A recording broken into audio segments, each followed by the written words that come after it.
अस्सलाम वालेकुम दोस्तों, तव्हांखे ज़बरदस्त हिकु नई तकरार ड्रामे जी अचण वारी जी नई अपडेट ॾींदो हलां। बहितरीन अपडेट आहे।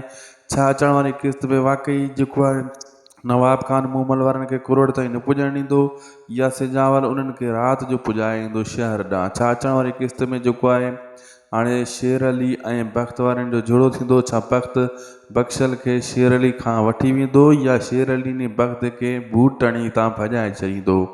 छा नेक्स्ट एपिसोड में मीर के जेका पनाह ॾिनी आहे सिजावल खान केसीं ताईं इहो पनाह ॾींदो या वरी सिजावल खान मीर सां धोखो कंदो। बिल्कुलु दोस्तों, इन वीडियो खे आख़िर ताईं ॾिसो जीअं तव्हांखे सॼी कहाणी सम्झ में अचे या थी सघे त शायदि कोसो व्लॉग यूट्यूब चैनल खे बि ज़रूरु सब्सक्राइब कंदा, असांजे पेज खे फॉलो लाइक शेयर ज़रूरु कंदा। दोस्तों, मैं तव्हांखे ॿुधाईंदो हलां अचण वारी किस्तनि में त घणो कुझु थियण वारो आहे, लेकिन जेकियूं मेन ख़बरूं आहिनि उहे तव्हांजे नाव कंदो हलां। त बख़्शल जे पोयां लॻंदा आहिनि केरु भावल ऐं बख़्त, उहे ॾिसी वठंदा आहिनि बख़्शल जेको दरिया खां जो ताक़ती हूंदो आहे हेॾे, पोइ हुनजे पोयां लॻंदा आहिनि। लेकिन उहो शेर अली वटि वञी पनाह वठंदो आहे। शेर अली वटि जंहिं पनाह वरिती त ॻाल्हि ख़तमु थी वई।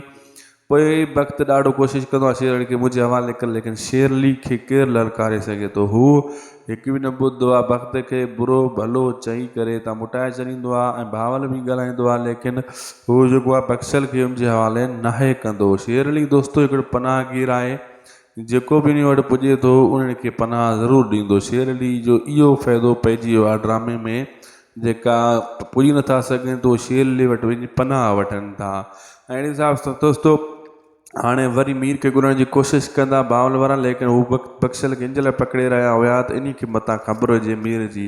मीर तव्हांखे ख़बर आहे हू वञी सिजावल खान वठी पुॻो।